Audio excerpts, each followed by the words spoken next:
Okay, मी advocate निवृत्ती चापके.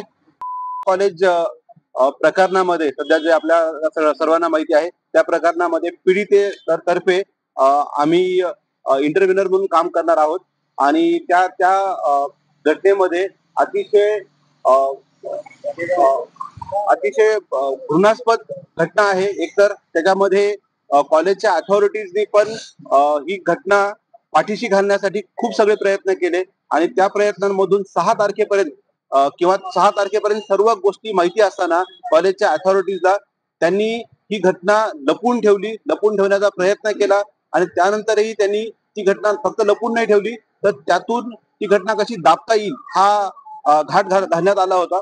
पण त्यानंतरही 6 तारखेच्या पर्यंत जेव्हा ही घटना माहिती होती त्यांना, तर ती घटना त्यांनी उजागर केली नाही किंवा पोलिसांपर्यंत घेऊन गेले नाहीत आणि त्यामुळे 12 तारखेला त्या पीडितेवर अजून एकदा अत्याचार झाला.